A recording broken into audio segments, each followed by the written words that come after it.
and welcome to the first installment of Assessment 101, Introduction to Assessment. The content we will be discussing in this lesson is how assessment came to be, what assessment can do for a program, individual program assessment structures, and basic assessment vocabulary. To begin, we will discuss how assessment came to be. At first, assessment started small.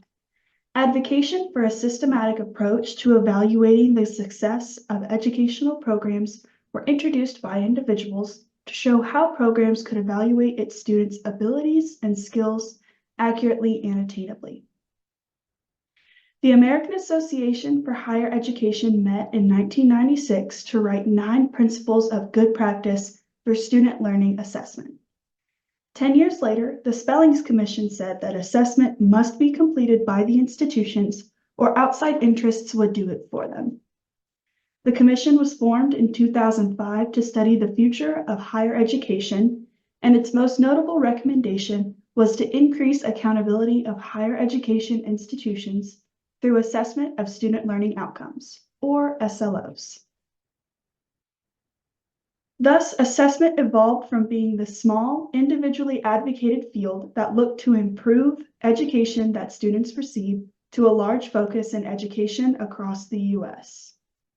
Next, what can assessment do for a program? The University of Central Florida says that assessment should be used to improve, to inform, to prove, and to support.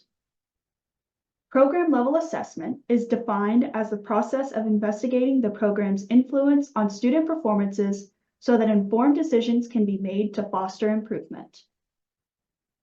All programs can improve despite how good they may be. The goal of assessment is to determine where there are weaknesses in student learning and seek ways to advance. Assessment can take many forms, such as standardized tests, observations of student performance, evaluations of student work, and surveys.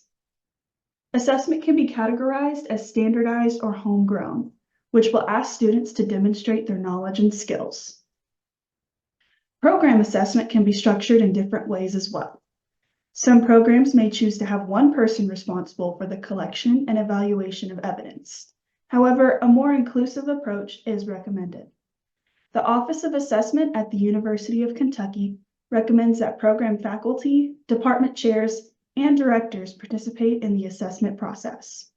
However, one person should be designated as the coordinator of the process, which will be found in your final assessment plan and will keep assessment at the forefront of the program's agenda. Now let's cover some basic vocabulary for assessment. First, assessment will always refer to program-level assessment. Next, student learning outcomes, or SLOs, can go by a variety of names, including statements of learning expectations, learning goals, or learning objectives. Each of these programs can be defined differently by accrediting bodies because there is no set standard for how accreditors use those terms. But for the purpose of this course, all the terms will mean the same thing. It is necessary to gather evidence while assessing SLOs. There are 2 types of evidence that can be used: direct and indirect. Indirect evidence is data from which you can make inferences about learning, but students do not demonstrate actual learning. Examples of this type of data are surveys, focus groups, exit interviews, grades, and institutional performance indicators. Direct evidence shows student achievement through the measurement of their performance of knowledge and skills. Direct evidence can be gathered using tools like capstone experiences, score gains between entry and exit, also known as formative and summative assessments, and substantial course assignments that require performance of learning. While writing SLOs, programs should also determine a benchmark or a target. A benchmark is a set standard of measurement when compared to other similar institutions or programs. Benchmarks work well when you know similar institution or program results use the same or similar assessment processes. A target is a goal for achievement that can be internally or externally set.